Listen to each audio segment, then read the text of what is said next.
Lecture of posterior abdominal wall, we will discuss the major subgroups of back muscles, their nerve supply and action. Now, this posterior abdominal wall is basically a complex musculoskeletal structure representing the posterior boundary of the abdominal cavity, which supports the retroperitoneal organs like kidney, renal glands, then pancreas and duodenum.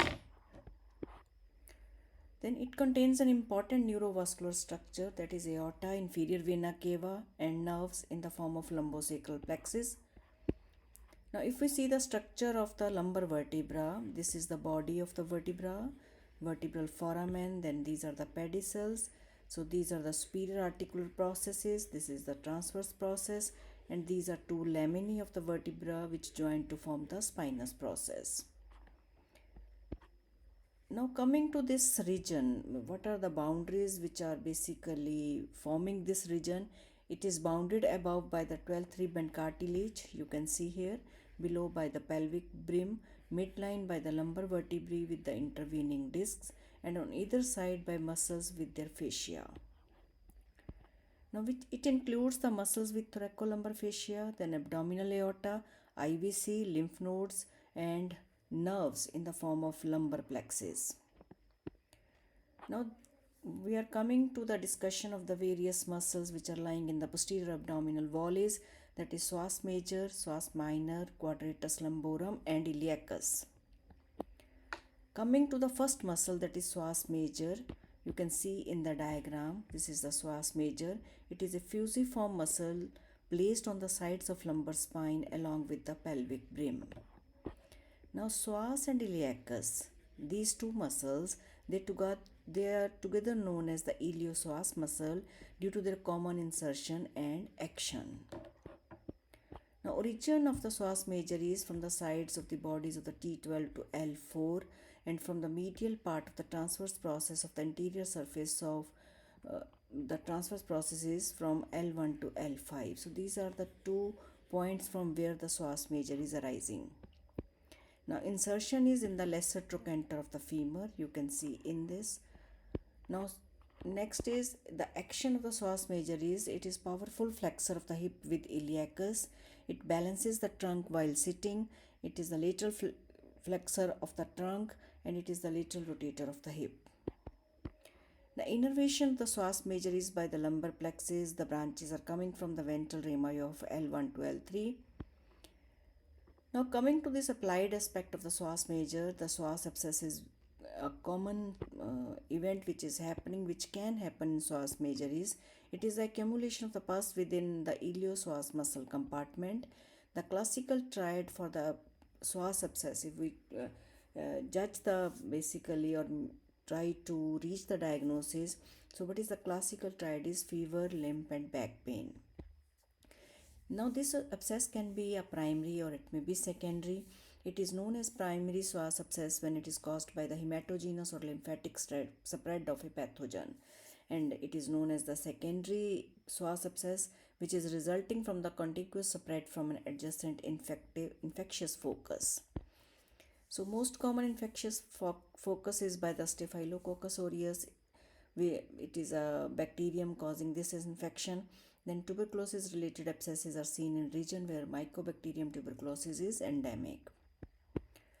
Now, you can see in the diagram the route of the spread of the psoas abscess. Now, psoas major attaches to the vertebral column and lesser trochanter. So, this is the extent of the psoas major muscle. Like all muscles, it is surrounded by a fascial sheath which provides for a potential conduit through which the infection may spread. Now, TB can form an abscess. The TB can involve the vertebrae, so it can form an abscess in the lumbar vertebra. If an infection enters the fascial tube of the psoas major, it can track into the thigh and it point in the femoral triangle. So, a bulge or a swelling, it appears in the femoral triangle region. Now, coming to the diagnosis of the psoas abscess, it is done by CT scan along with the cultures of the blood and abscess material. The management is by draining of the pus or by use of appropriate antibiotics.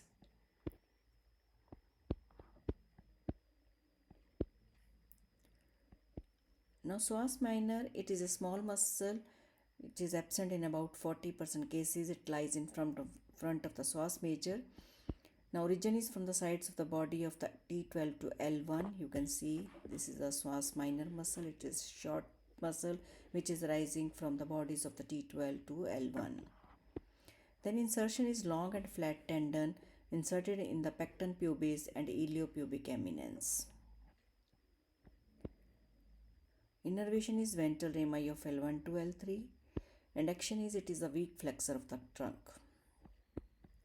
Coming to the quadratus lumborum, it is a quadrate muscle. You can see here posterior to the kidneys, lateral to the psoas muscle. So these are the psoas muscle. It is lying lateral to this. Because of its shape, it is known as the quadratus lumborum.